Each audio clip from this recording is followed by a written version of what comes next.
जयन्ती मंगला काली भद्रकाली कपालिनी दुर्गा क्षमा शिवा धात्री स्वाहा स्वधा नमोस्तुते।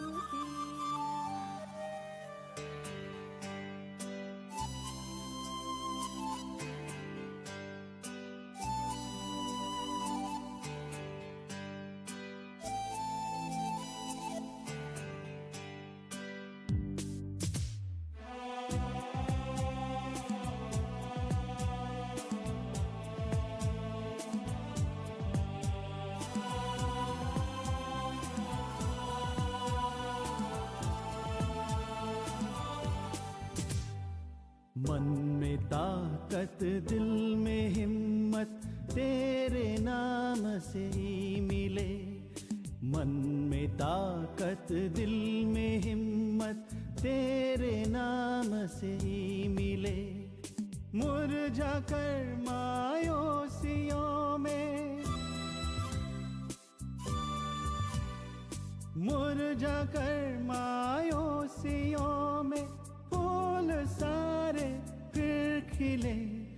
मन में ताकत दिल में हिम्मत तेरे नाम से ही मिले। स्वामी विवेकानंद आनंद आनंद स्वामी विवेकानंद आनंद आनंद।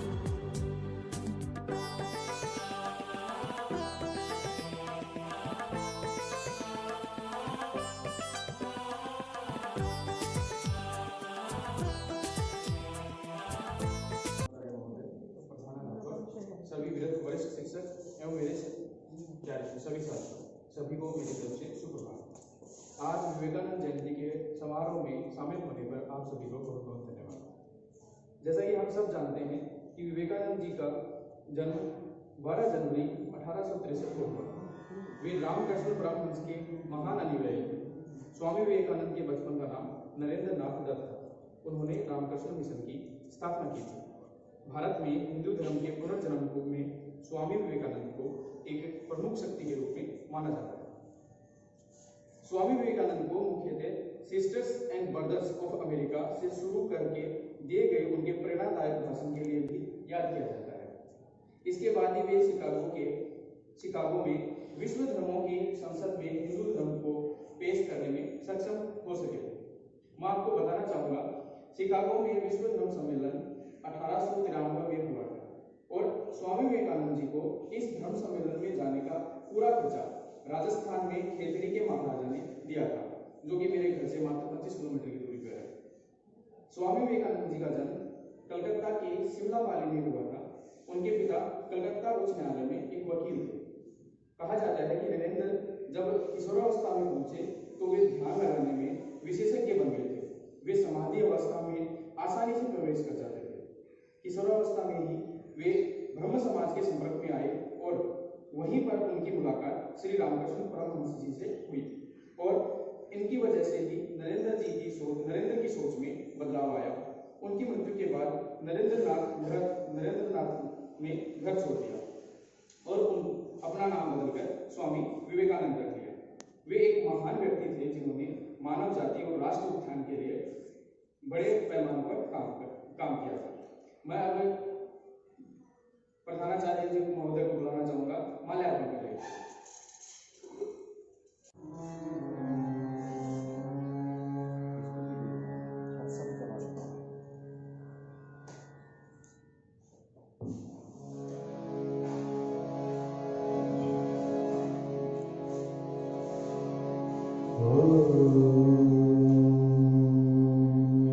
दीप प्रज्वलित करने के लिए मैं आमंत्रित करूंगा प्रधानाचार्य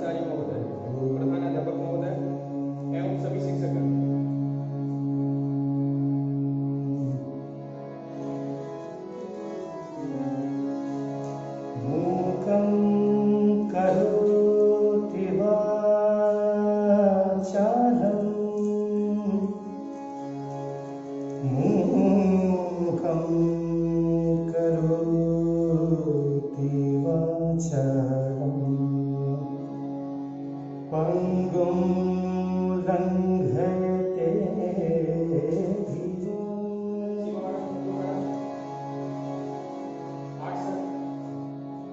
यत्कृपातमहं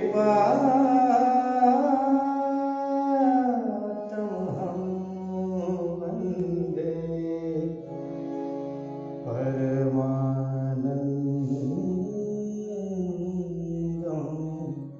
माधवम्।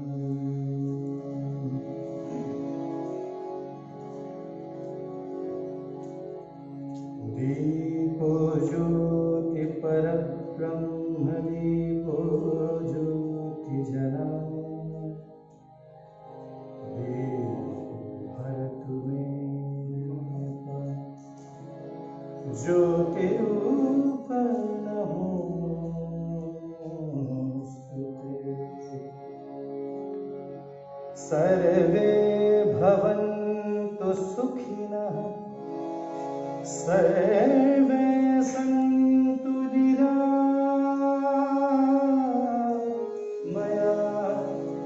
सर्वे भद्राणि। अभी पुष्पांजलि अर्पित करने के लिए मैं बुलाना चाहूंगा श्रीमान प्रधानाचार्य महोदय, प्रधानाध्यापक महोदय एवं सभी शिक्षकगण।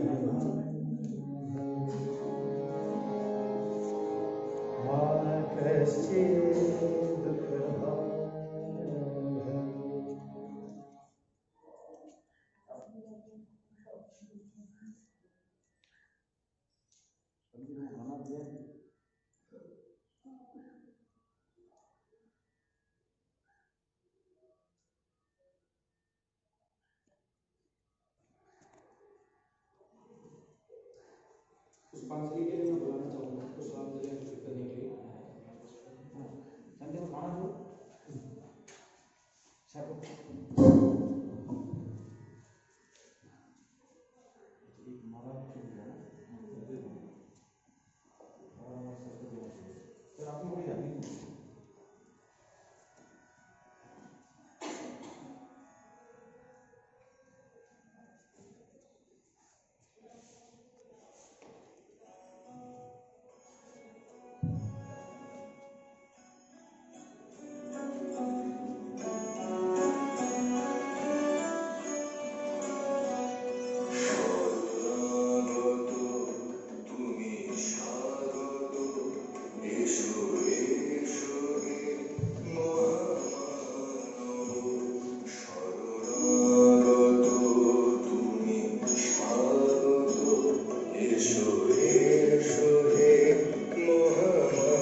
समवस्थित प्रधानाचार्य महोदय, आदरणीय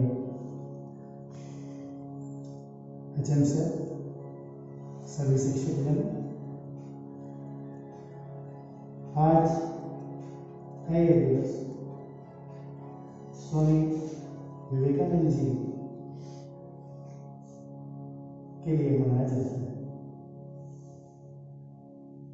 विवेकानंद जी का जीवन एवं उनके जीवन की मूल सिद्धांत, जिसमें उन्होंने आडंबर और सभी प्रकार की भ्रांतियों को मिटाने की कोशिश की और प्रकृति का वास्तविक स्वरूप, ईश्वर का वास्तविक स्वरूप जो निराकार है, जो सर्वव्यापी है, उसको समाज में प्रदर्शित किया। ओमकार ब्रह्म की बात को विवेकानंद जी ने अपने जीवन में अपनाया और एको हम द्वितीयो नास्ति, ईश्वर एक है, दूसरा नहीं है, इसी भावना को उन्होंने समाज में मुद्रित किया। आज मैं आप सभी के समक्ष उनकी इसी उक्त भावना से प्रेरित एक गीत प्रस्तुत करने जा रहा हूं।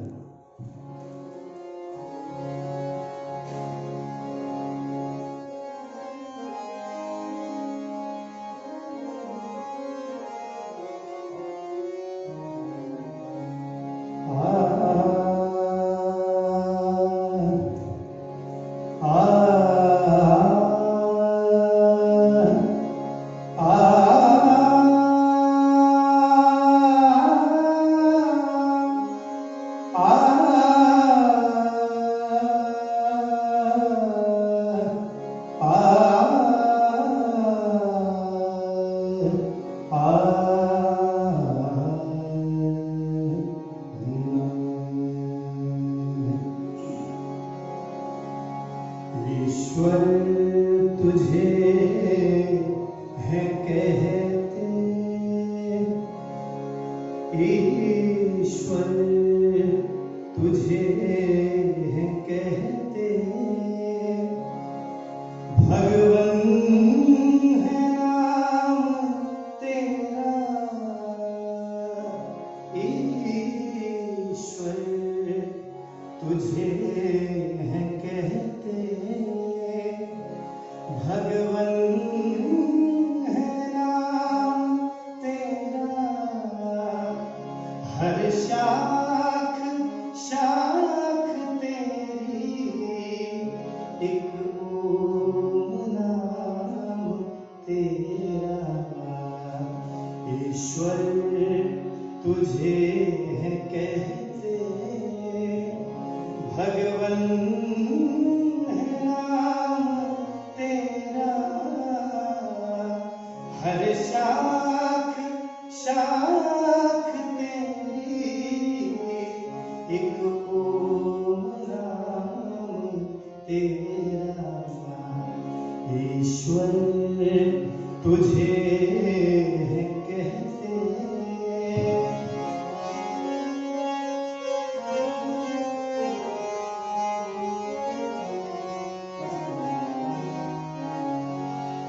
फूलों का तू है माली, फूलों का तू है माली, तारों का तू सवाली, फूलों का तू है माली, तारों का तू सवाली, सारी जमीन तेरी, सारी जमीन तेरी, सब आसमान तेरा, ईश्वर तुझे है कहते, भगवन है नाम तेरा, हर शाख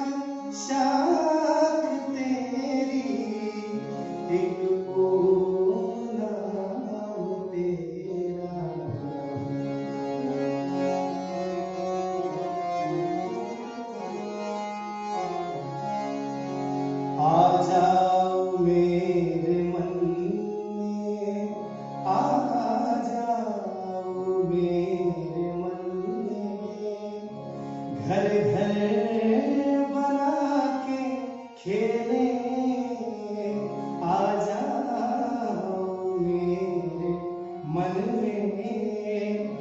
घर घर बना के खेले, नन्हा सा मन है मेरा, नन्हा सा मन है मेरा, इसमें मकाम तेरा।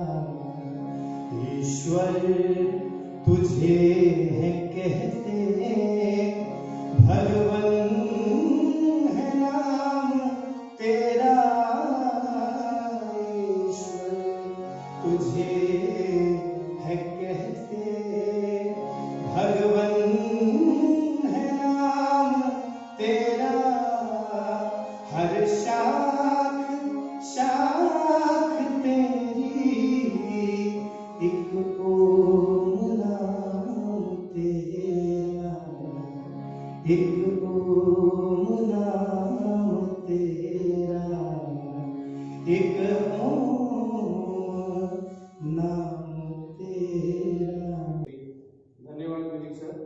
अब मैं अंत में हमारे प्रधानाचार्य आदरणीय प्रधानाचार्य जी को बुलाना चाहूंगा कि आज स्वामी विवेकानंद जी के जयंती के उपलक्ष्य में अपने विचार प्रस्तुत करें। Sir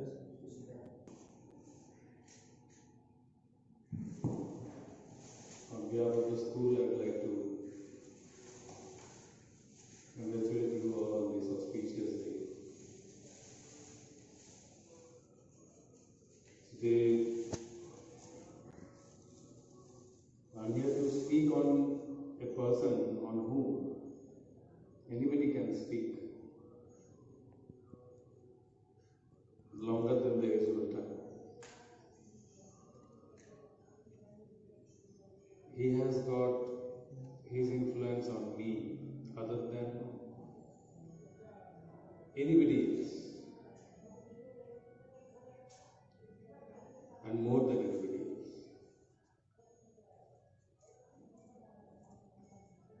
His life itself is an inspiration. His teachings, his preachings, if taken seriously and if understood, are source of not only knowledge but enlightenment.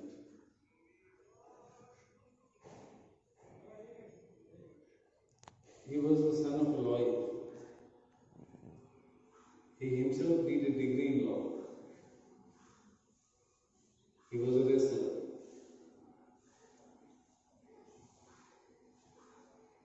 And something which I liked most, or which his Gurudev Paramahansa Ramakrishna Dev liked most, was his inquisitiveness. He used to ask questions on everything. He didn't believe in the presence of God till he got an answer from his Gurudev. And he could himself believe that there is something, there is a power called God. So he kept on asking the same question to his Gurudev. क्या भगवान है? अगर है तो मुझे दिखाइए, मुझे feel करें। लड़ते थे, झगड़ते थे अपने गुरुदेव से, लेकिन प्रश्न पूछना नहीं छोड़ा। There were times when he got separated from his Gurudev. They didn't meet each other for a number of days. But a disciple also tries to find his guru, and a guru also tries to find his disciple. गुरु भी शिष्य ढूंढते हैं और शिष्य तो गुरु ढूंढते ही हैं। और ये जो गुरु शिष्य भगवान के अनमोल क्रिएशन है। भगवान क्या है, कहाँ है, ये प्रश्न कई बार विवेकानंद को परेशान किए। अंत में उन्होंने जो कहा है, जो उनका उपलब्धि है कि वो है कि सारे जीवों के अंदर भगवान है।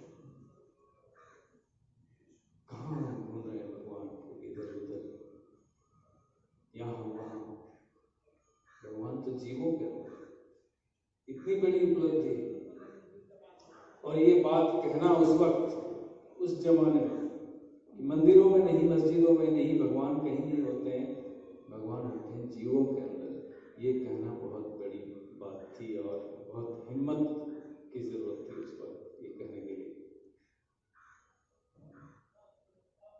And if you study Vivekananda, if you read his books and his theories, you will find that God exists, and God exists in us,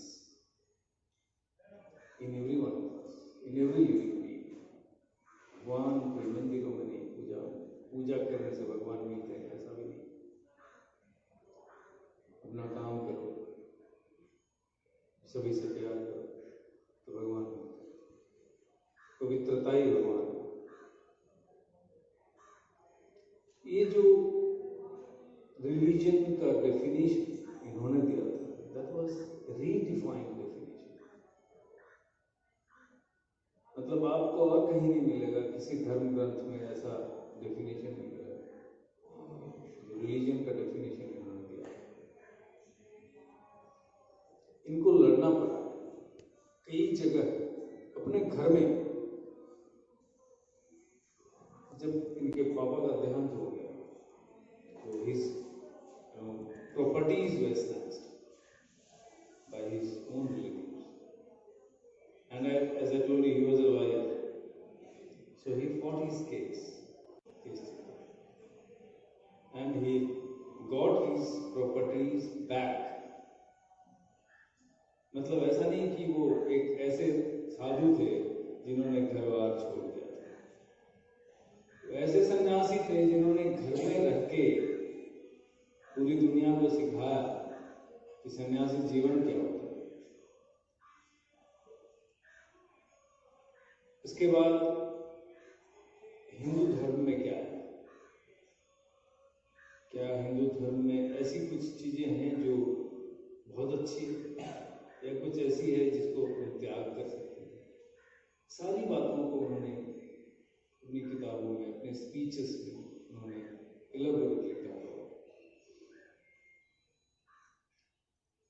Chicago speech, my sister's and brothers, ये तो उनके कैरेक्टर को, उनकी personality को दर्शाते हैं। Chicago में speech देना उनके लिए एक चैलेंज था।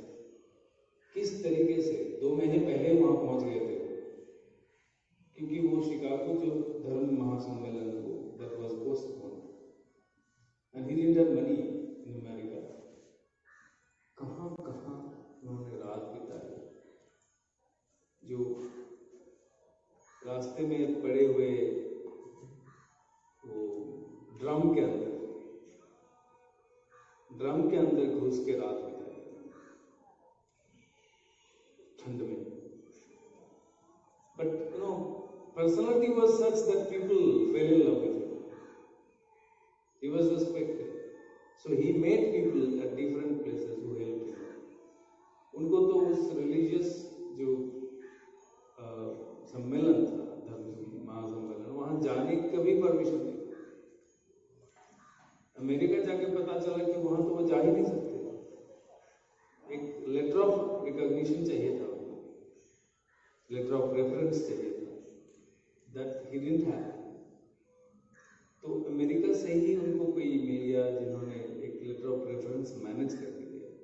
There were a number of Indians who opposed his presence in the conference. उनमें से कुछ बंगाल के भी थे जिन्होंने उनके प्रेजेंस को वहां अपोज किया था। ये कौन है, कहां से आ गए इतने बड़े सम्मेलन में, ये कहां से आ गए? And his theories were opposed. Americans could understand. America में भी रहते हुए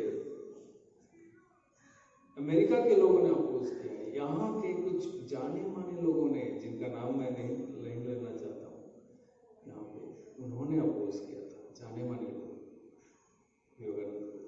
But truth is truth. You cannot hide the truth.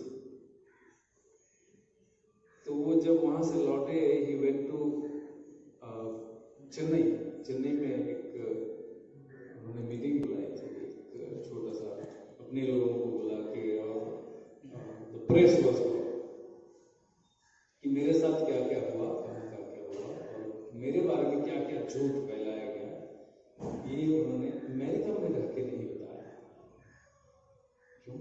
Because he love his country. कि मैं एक विदेश की जमीन पर खड़े अपने देश के लोगों के खिलाफ नहीं बोल सकता, नहीं बोलता। That was his love for his motherland. He returned and in Chennai he called the press conference and he told one by one कि मुझे so and so ने किस तरीके से झुठलाया, मेरे बारे में क्या झूठ फैलाया गया। अगर किसी में दम है तो आज कहे कि मैं ये झूठ बोल रहा हूं। तो कीचड़ उछालना लोगों का काम था और वो तो थे ही ऐसे मूर्ति कि उन पर कीचड़ लगना ही नहीं था। आज घर घर में लोग पूजा करते हैं, ऐसे ही नहीं करते, लेकिन मुझे तकलीफ कहाँ होती है, लोग इनकी पूजा तो करते हैं लेकिन उन्होंने जो कहा था वो फॉलो नहीं करते। आपने वो मूवी देखी होगी ओ माय गॉड, कहते हैं ना कि लास्ट में क्या है कि जो आपको आज तकलीफ दे रहे हैं, मतलब आपको एस्टेब्लिश होने नहीं दे रहे हैं, एस्टेब्लिशमेंट के खिलाफ बोलने वालों को ही भगवान बना दीजिए, वही भगवान हो जाए, उनकी पूजा शुरू हो जाए। पूजा चलनी चाहिए, पूजा तो एक कमाई का जरिया है, वो चलनी चाहिए।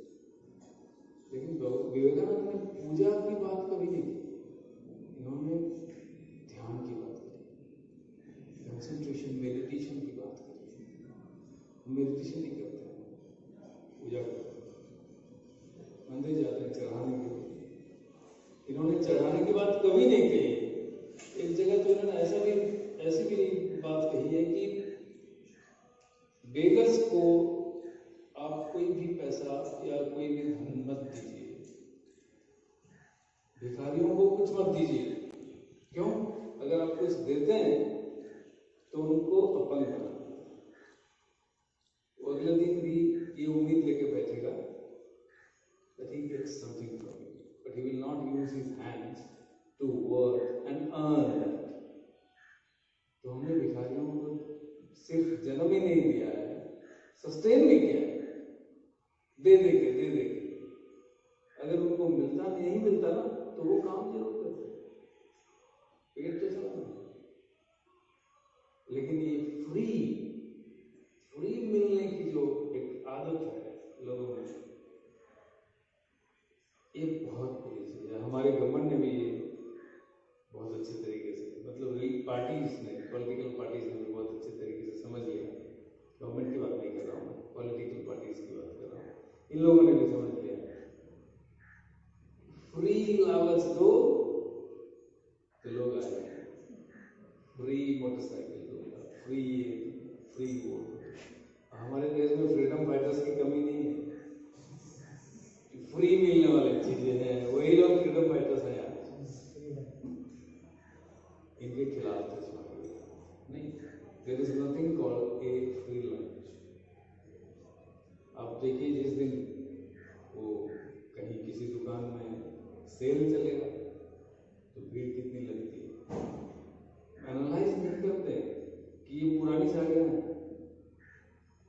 जिनकी कीमत ऑलरेडी घट चुकी है, वो हमें घटा के ही दे रहे हैं, या फिर 4 रुपया का सामान 10 रुपया लेवल लगा के उसमें 50% रिडक्शन कर देता है, 5 रुपया कर देता है। 4 रुपया का सामान 5 रुपया में आपको दे दिया, 50% डिस्काउंट के। There is nothing called free. इन्होंने इस बात को समझाने की कोशिश की, लेकिन आज भी लोग नहीं समझे। तकलीफ इस बात की है। So I want that all of us should read at least one book written by Vivekananda. That is enough to change your life. Enough. आपके दिए हुए जो भी बातें हैं, बताई गई जो भी बातें हैं, उन सभी बातों का हम जरूर अमल करेंगे अपने ऊपर। Thank you so much sir, and आप सभी का भी बहुत बहुत धन्यवाद।